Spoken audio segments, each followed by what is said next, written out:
Hello and welcome to another episode of Breaking Through in Cybersecurity Marketing. I'm your host, Gianna, and we are here with a fabulous, amazing guest.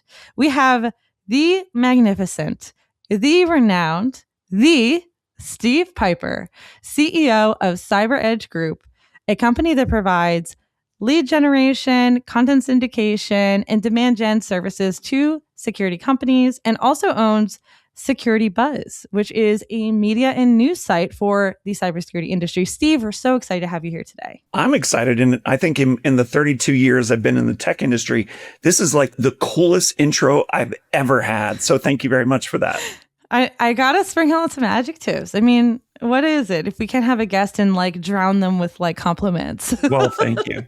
Thank you. And I feel the same way about you. And the impact that you've had on our industry is just, you and Maria, it's just phenomenal. Thank you, Steve. That's so sweet. So before we jump in, Steve, tell us a little bit more about CyberEdge. I gave a sneak peek, but what do you guys do? CyberEdge is the largest marketing and research firm that's dedicated to working with cybersecurity marketing teams, the tech targets of the world, so to speak. They serve every nook and cranny of the IT universe. We're different. We are laser focused in security. We do a lot of lead generation projects like content syndication and webinars. We do ghost writing of content for white papers and ebooks. We're a publisher under the brand CyberEdge Press. So we do formal books and ebooks. We're also a staff augmentation firm. We provide fractional cybersecurity marketers for minimum of 20 hours a week for a minimum of 3 months. We work with about 1 out of every 4 established cybersecurity vendors on planet Earth. And We're coming up on 14 years. Congratulations, 14 years. And you launched Security Buzz relatively recently. It's only a year or two old. Tell us about Security Buzz too. Yeah, so Security Buzz is our cybersecurity news website. It's a great website. I'm the editor-in-chief. I've got a managing editor. I've got 4 journalists. We're creating news articles all the time. Instead of just reporting the news, we also add some commentary about what this means to you as a cybersecurity professional and what things you might want to consider that relate to the news story. So it's a really great news website. We've got a weekly newsletter. So just go to securitybuzz.com to sign up. And whenever we do lead generation campaigns, and to be clear, the majority of our business is lead generation at CyberEdge. Whenever we do single vendor webinars, multi-vendor webinars, or content syndication campaigns, they are co-branded with Security Buzz, the Security Buzz brand, and then the brand of our sponsoring client. I love it. And I'm rather partial to bees and beekeeping, so I really love the name of your media company. I love Security Buzz. Okay, so CyberEdge Group has this really awesome summer promotion running for one of your products for your content syndication promotions. Tell us a little bit about that, and then we'll jump into a great segue is what is content syndication? But first, what's the promotion? Okay, so the promotion is 2 parts. There are many customers that have worked with CyberEdge that know us for webinars or maybe even content creation, but haven't given us a test drive yet for content syndication. So we have a summer promotion that runs through the end of August for new customers. For your first ever content syndication campaign with CyberEdge, you get a hefty 25% discount. And that's for a minimum of 300 leads. But wait, there's more. So with every campaign that we run before the end of August, whether it's your first one or follow-on campaigns, you get 10% bonus leads. So if you sign up for that minimum of 300 leads, you're going to be paying for 300. You can expect to receive 330. I love that. And I know, and I think we're going to talk about it a little bit, but I know they're IT security and security leads too. Those sort of titles. So, well, that's all we do. So everything is laser focused with cybersecurity. Yeah. I love it. Okay. Let's jump into the topic today. This is following a really great webinar that we had. We had you on, we had Chris from Google Security, we had ISC Squared, we had a panel of these experts who work in this content syndication realm, right? They buy content syndication programs. They talked about content syndication. There's going to be a replay of that webinar in the link in the show notes for anyone who wants to see it. But this is following up on that great conversation. I think to set the stage, we should start with what is content syndication? So Steve, Yeah. what is it? Is it like ebooks? Is it webinars? Like, what is content syndication? And I'm glad that you asked so that we can level set the audience. There are lots of different approaches to content syndication out there. Some companies that offer content syndication are posting your content. And we're talking about typically it's the big three. The big three content assets being white papers, ebooks, and research reports. So there's companies out there that will post your content on dozens of different websites and wait for people to stroll along and fill out the form to download it and so on like that. There are others that will also do telemarketing campaigns. We are 100% email only. Okay. Mm-hmm. And everything we do at CyberEdge is targeted. So we're targeting against your ICP. If you have an ABM program, we're targeting against your target account list. We're one of the few vendors out there that is 100% business email addresses only. So no Gmail, no Hotmail addresses. And everyone has a starting package for content syndication. Usually it's 1+ employee and IT roles. Our starting package is 500 plus employees and IT security roles. But everything we do is super targeted and it's email only.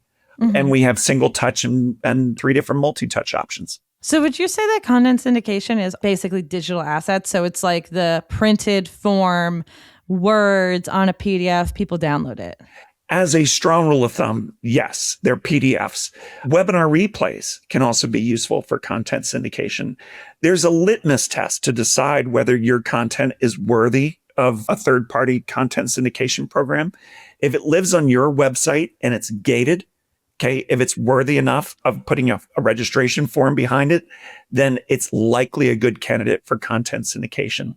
Things on your website, like your blogs, you don't gate your blogs. You don't gate infographics or customer case studies or your data sheet. You typically don't gate those things. It's generally long form content.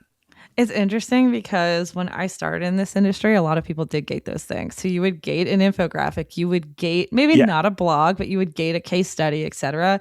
And I've seen, and I'm sure you've seen the shift away from that sort of gated content and more into those very high value reports, things that you pay for, maybe working with CyberEdge group on a report of some kind or a survey, et cetera. So when people are talking about content syndication, they're talking about the PDFs and the assets. They're also talking about webinars. What sort of webinars, what sort of content beyond just the, hey, it's, it's a white paper or it's a research report, like what content topics or themes resonate well with security audiences? What should people think about beyond just like, I have a PDF, but maybe this would or wouldn't work for content syndication based on what's inside of it? Yeah.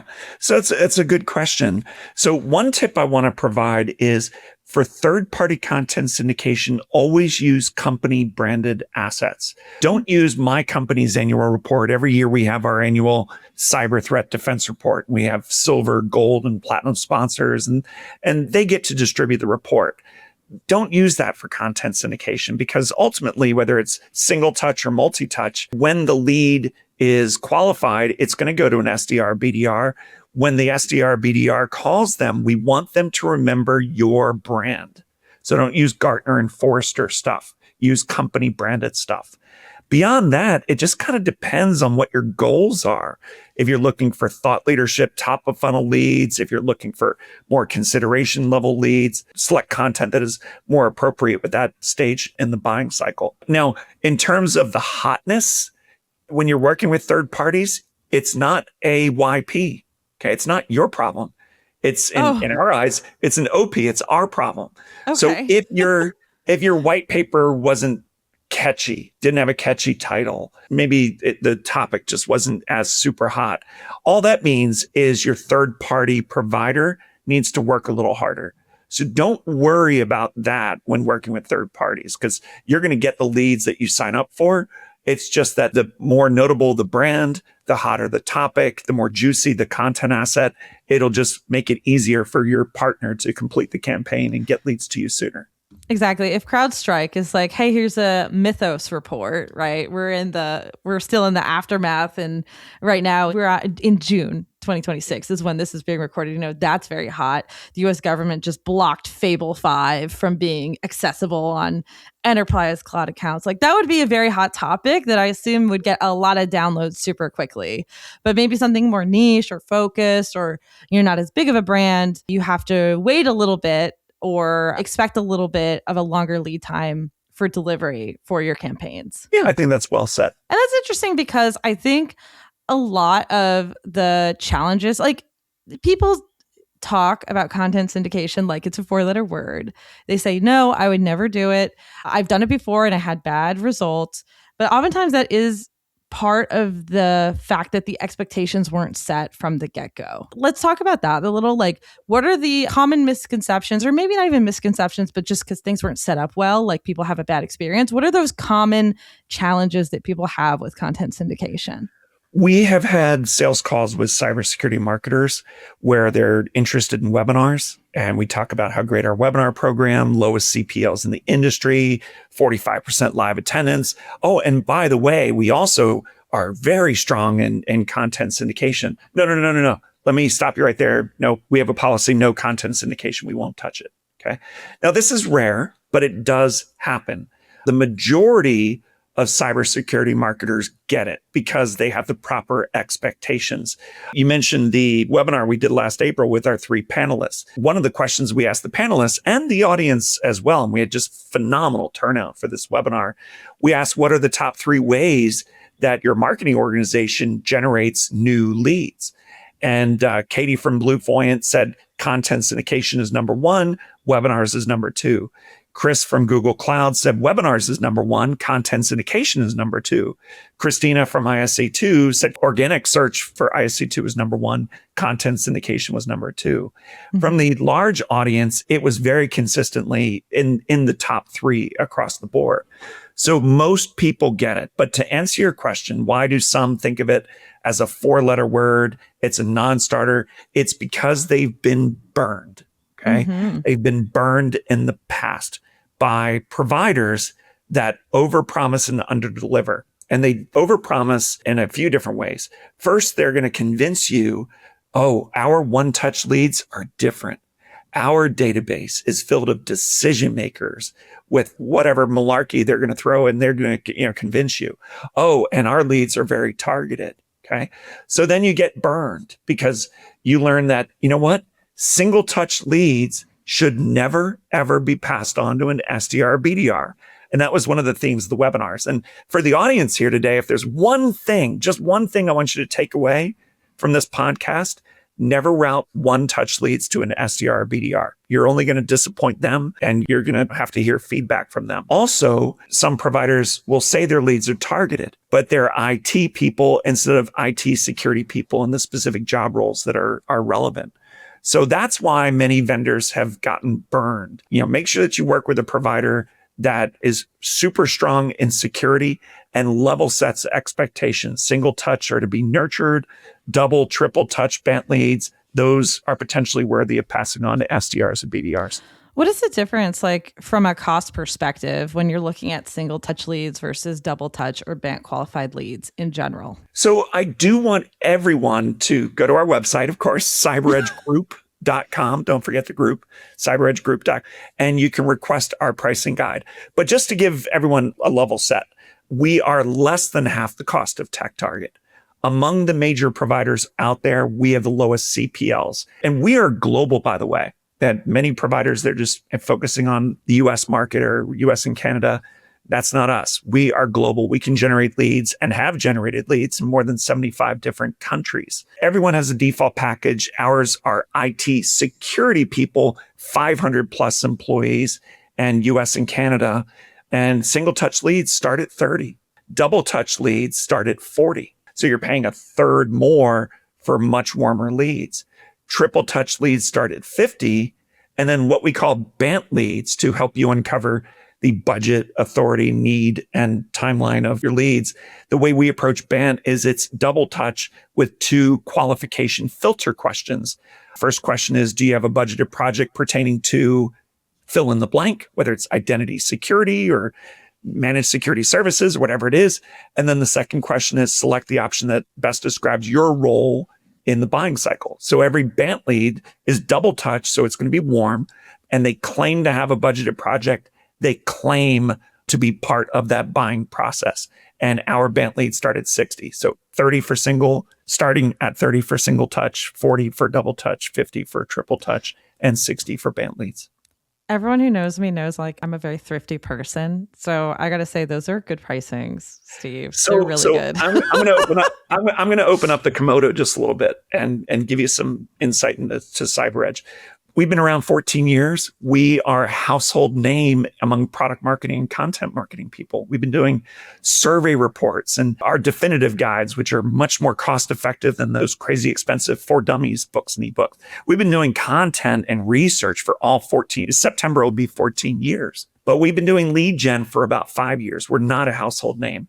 So opening up the Komodo a little bit, my strategy, to be honest, is market share. So we are circling back to companies that we develop content for and now offering them lead gen, bringing on new customers. And already the majority of our business is lead gen. We're not a household name yet. So when, full disclosure, in the years ahead, now we're a household name. Now we have incredible market share. CPLs may go up a little bit, but I still want to, regardless of what we charge, I want to provide the best value to our customers and the best return on investment to our customers. More than 80% of our business is repeat business. So we are in the business of cultivating very, very happy customers. That's awesome. Okay, so you heard it here first, folks. You better jump on this before the prices go up. August 31st. And that's for new customers. And if you're an existing customer, you've already done content syndication, you're still going to receive 10% bonus leads through the end of August. Your comment too on the fact that the leads are security professionals really hits home for a lot of people who have bought or are buying content syndication campaigns. I remember way back in the day, my first company, we bought leads from a provider, and thankfully I had put into the contract that I could reject leads like pretty aggressively because we got like sysadmin, IT ops titles. I'm like, these people don't buy my product. They're not going to buy my solution. Like, they're barely part of the buying team at that point in time for that company. So what are some other things that people should be and marketers should be negotiating into their contract, Steve, if they're working with like any sort of lead generation provider? I would say first and foremost, having that like super clear ICP title, like, and being able to reject leads that don't match that title is number one. But what else? In fact, we had that concern last week with a customer, and they said, what happens when it's outside of our ICP? What happens when it's a college student that, or whatever? And I'm like, well, in 5 years, that has never once happened to us. Every lead we've provided over the last 5 years has been directly related to the ICP. But you ask a great question. What sorts of things should you build into your contract? One is, of course, what if it doesn't align with your ICP? Or what if you immediately email those people and it bounces back? Or any defective leads? How quickly are those going to be replaced? Another thing, most providers out there have a maximum of 5 leads per company, or some don't even have a maximum at all. Our default is a maximum of 3 leads per company. For the first time in 5 years, last week, someone said, well, wait, actually, I kind of like 5 leads. I'm like, yeah, that's cool. That'll make it easier for us. Like, it's easier for you. That's fine. Yeah, we can do a maximum of 5. That's no problem. But the benefit of limiting it to a maximum of 3 leads per company is you're hitting more companies. Okay. So if you're generating that minimum size campaign of 300 leads, maybe you're going to have leads from 150 companies. Whereas if it's a max of 5, maybe it'll be 80 or 90 different companies. That's something else I would consider. That's awesome. And, as people transition more into this like buying account, they might be more like, hey, I want like 10 leads from the same company. Actually, I want to like saturate this company. So maybe that'll be something you come up with or come up against more, Steve, in the future. It's funny you say that. Sometimes we have to do that. About a quarter of our webinars and about a quarter of our content syndication campaigns are ABM. And this is something we talked about in the April webinar. And I'm so glad to see more organizations hopping on the ABM bandwagon. And so, of course, you need a target account list, right, of companies you want to go after. Quick sidebar tip for that. Don't forget domain names. Okay. So real world example, we had a customer who wanted leads from Children's Hospital in the US. Okay. There's 50 US states, the District of Columbia. There might be 51 children's hospitals in the United States. which one? So, and many company names are generic. So in your target account list, have your company name, but also have your domain name of that company to make sure you get the right leads. But when we do single touch campaigns, we ask for 1,000 companies. When we do double touch and triple touch, we're asking for at least 2,000 companies in that target account list. Some of our customers have come to us and said, Steve, I only have 575 companies in my towel. Can we still do an ABM content syndication campaign? So the answer is very probably yes. Whenever we do ABM anything, we need a couple of business days to evaluate the target account list to make sure that we can achieve the quotas. As the last thing we want to do is sign a contract that we don't have confidence we can hit the target. So if they have 575 companies in their towel, what we may be able to say is, you know what, we can do it. We can do your 300 single touch leads, but instead of a maximum of 3 leads per account, it'd be a maximum of 5. Or we could say we could do a hybrid where the first wave of leads, maybe half the leads, will be ABM, and then the other half will align with your ICP based on company size by employee count or annual revenue. So there's different ways we can overcome that. Love that. And it's about, again, it's like the theme of all these conversations we've had. It's about setting expectations. We can't do that. We could do this. And people will look and be like, great, I would like to do that. Or they say, no, let's like adjust what we're doing. Let's provide more TAM accounts or more ICP accounts. I mean, it makes sense to me. What else do people need to pre-negotiate or think about when they're purchasing from content syndication vendors? A lot of companies, especially the bigger companies, it's hard to get vendors onboarded. We did an analysis not too long ago. Out of those cybersecurity vendors that have 500 million or more in annual revenue, we work with 1 out of every 2. And so it's great if you can select a vendor that you can use for content syndication, but also webinars when you're ready. And hey, maybe an annual survey report. We do the annual survey report for SentinelOne, and we've done it for Proofpoint, Lumio, and many others. So having a vendor that has lots of different solutions is very, very helpful. And having a partner that specializes in cybersecurity. And I'm not saying it's like a must-have. You must reject any vendor unless they are dedicated to it, but at least have a pedigree. But the nice thing about CyberEdge is that's all we do. We live and breathe cybersecurity every day of the week and twice on Sunday. So we know your ICP. We know the types of people you're going after, and we can help even construct your promotional content if need be, because we live it and breathe it. I love that. So if you don't have a webinar, if you don't have a white paper, research report, you could be the quote unquote one throat to choke there. Like, we're going to produce the content. We'll help you make it. It'll be interesting to your buyer because of the fact that you have that experience in cybersecurity. So you kind of get it from like the content perspective, like what is interesting to security buyers. And then you also do the delivery. And we're expecting a signed statement of work today or tomorrow where the customer is having us write the white paper, produce a webinar, and then after the webinar is over, do a double touch content syndication campaign where the white paper is the first touch and the webinar replay is the second touch. And that's all in the same statement of work. How long is that campaign going to run for? So we're really quick. That's another thing with content syndication. So we can generate a few thousand one-touch leads in a month. I mean, there's a kickoff call, and we don't move forward with generating content syndication leads or webinar registrations until you approve the laid out email and the laid out landing page. But once you approve it, I mean, the one touch leads, it generally about a month after you approve the email and landing page. Double touch, triple touch, maybe a couple of months. Bant leads, maybe 2 or 3 months. And we have customers where they just want X number of leads per month, do a year-round campaign. Yeah, we just give them new leads every month, 12 months out of the year. I mean, it sounds a little derogatory when I say it, but in my head, I do consider a lot of content syndication to be like database fillers, right? Like CRM fillers, right? You work with content syndication companies in order to get those leads in that you eventually and continuously nurture, right? Like, hey, we need 200 new leads a month. They need to fit our ICP. We're going to give you content. Like, that's a easy way as opposed to running like maybe LinkedIn campaigns. I'm not saying do one or the other, but like sometimes it's harder to generate your own leads with tools, the general paid ad sort of tools out there. So that's awesome. Could you guarantee leads for CISOs, Steve? Or do you do any CISO campaigns? Not specifically. So our minimum campaign size is 300, and we have 3 job seniority levels. And again, go to cyberedgegroup.com, click on pricing to request a copy of our pricing guide. One of our sales directors will reach out to you. But in our pricing guide, we have a CPL table for all 4 different content syndication options.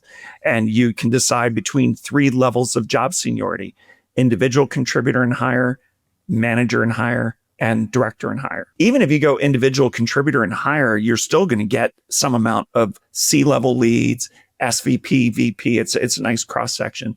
But those are the 3 levels of job seniority. And then you can choose company size based on employee count and determine the CPL right there on the spot, the cost per lead.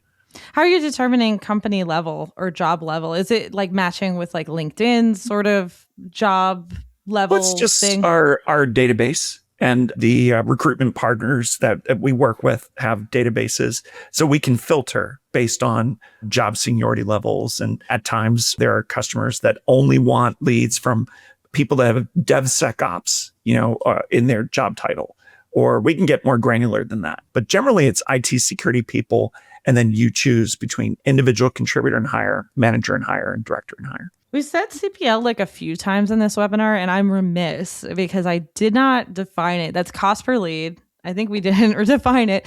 So that's like a key metric when buying or purchasing content syndication campaigns, right? We talked about how your lowest level sort of BANT qualified start at 60 cost per lead. That's something that a lot of marketers look at. What other metrics should a marketer consider when running a content syndication campaign to look back at it and say, hey, this was successful or not? If you are sophisticated enough, I would go with ROI. There you go. So how did the leads, from your campaign convert to MQLs, convert to SQLs, convert to pipeline, convert to closed won opportunities? Chris from Google Cloud in the webinar, that was one of the questions we asked, was about metrics. And he said, as a rule of thumb, about 15% of the content syndication leads that he generates through third parties convert to MQL, as opposed to 25% of webinar attendees convert to MQLs. So figuring out that lead to MQL conversion rate, I think, is also a nice metric. But I'll tell you, metrics that are really important: 100% of your leads must align with your ICP. Mm-hmm. If you're not seeing that, then head for the hills, because you're not working with the right company. Very early in the funnel, like, hey, before we even sent out this content, these are like the wrong fit. So yeah, that's a good one. Can you give any examples of really great content syndication campaigns that you guys have run recently? Sorry, I got a little tongue-tied there. Oh, gosh. So I started out my career as a techie. I was a systems engineer, and I've had more than a dozen certifications over the years. The only one I have left is from ISC2, and I'm a CISSP. And so ISC2 is a big training and certification company.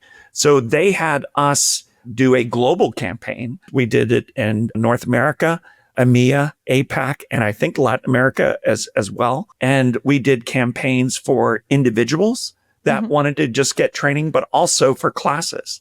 And so we had registration form questions. Now, there's a difference between a registration form question and a filter question. A filter question requires a positive response. Okay. For example, when we do BANT leads, do you have a budgeted project pertaining to identity security? Yes, within 3 months. Yes, within 6 months, 9 months, 12 months. We guarantee a favorable response. That's a filter question.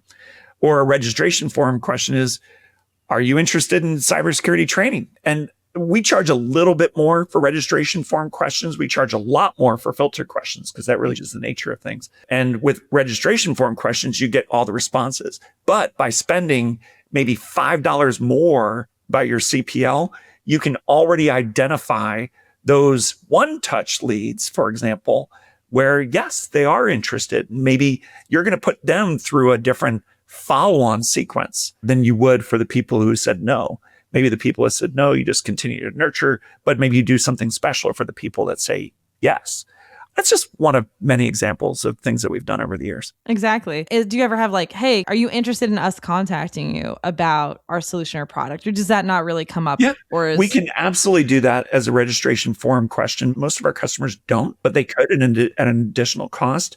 It's just that you would get all the leads, whether they say yes or no. Now, realistically, very few are going to say yes. I'm dying to get a call right. from I the haven't PR. even. Yeah, I haven't so even read the asset yet. I don't even know what this is. Yeah, it's a little early. You know what? Let me read your white paper. Then maybe I'll reach out. I feel like this was a really good introduction to content syndication, a good sort of list of things for marketers to look out for when they're purchasing, whether it's with CyberEdge or another group.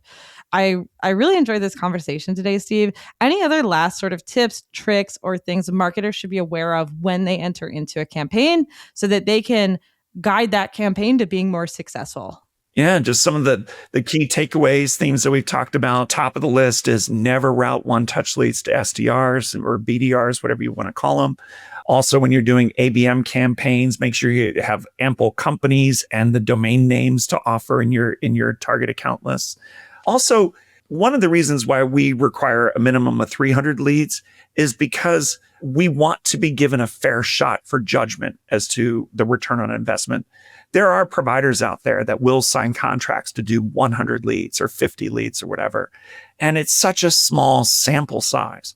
300 is a small sample size, but at least do 300 leads to give the provider a fair shake. And, even if it's not quite to the ROI level you're looking at, maybe do try one more time. I think there are a lot of security marketers out there that will make judgments based on very, very small sample size. And if you are looking for warmer leads, which the majority of the content syndication campaigns we do are multi-touch, generally double touch, triple touch, or sometimes BANT leads.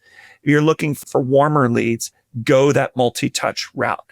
You're going to spend maybe 33% more or 50% more, whatever it is, but they're going to be much warmer leads and you're going to be a lot happier. I love what you said about the volume thing. It reminds me a little bit of when we as marketers get a pushback on the activities we're doing. A lot of the times it has to be like, yeah, we only did this once. To build a brand requires repeated effort over time. To run and to configure your paid campaigns requires testing and then iterating and tweaking the dials to get it right. So to do a content syndication campaign to 50 people, when we just heard from Chris from Google that even Google Security, which is a big company that has a big brand presence, only gets 15% conversion to MQL. It's like, all right, we got to go a little bit bigger on this and try it at a little bit of a wider field so that we can see results. So that's a great ending point. Marketing is about experimenting. Okay. Mm-hmm. You try different things. And then when things work, you double down. And when things don't work, then you don't try that again. But you should try lots of different things. And if you haven't given content syndication a fair shake, go for it. And especially do it before August 31st, because you'll get 25% off of your very first campaign with CyberEdge. So it's really a great time to take us for a test drive. This has been so fun, Steve. And you heard, folks, the link to the website is cyberedgegroup.com. Don't forget the group. We'll make sure to include it in the show notes, as well as any other resources, links to the webinar that we held, links to a blog post, or anything that was referenced in this episode. Thank you, Steve, for being on. And as always, listener, we want to hear your feedback. Send us a comment, your questions, who you want to see on the next episode to podcast@cybersecuritymarketingsociety.com. And we'll see you next week with a brand new episode. Thank you. Goodbye.